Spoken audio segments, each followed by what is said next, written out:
3-4 বছর ধরে সম্পর্ক। সম্পর্কটা মানে অন্য পর্যায়ে দাঁড়াইছে। মানে নিজের স্ত্রীর মতো সে নিয়ে থাকছে, যে জায়গায় যেতে বলছে সেখানে গেছে।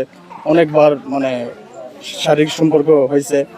এখন মেয়ে বিয়ের কথা বললে সে বিয়ে করতে চাচ্ছে না। একটা মেয়ে পেটে বাচ্চা আসছিল, 8 মাসের বাচ্চা ছেলের কথাতে নষ্ট করছে যে বাচ্চা এখন নেবো না, পরে দেখা যাবে।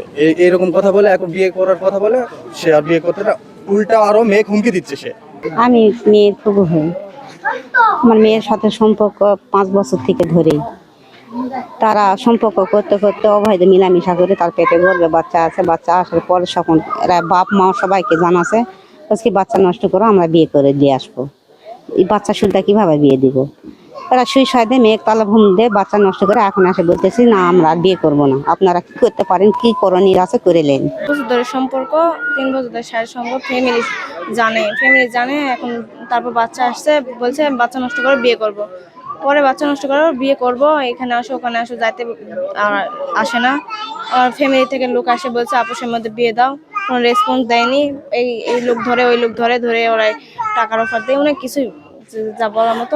যে তারপরে এনসিপি ইমরান ওই আমাকে আসে বলতেছে আমি ইমরান বাসে থাকতে কখনো এটা সম্ভব না, এই বলে তিনি চলে যাচ্ছে। আমাদের সাথে কোনো কথা বলতেছে না, আর এরা তো দরজায় খুলে নিয়ে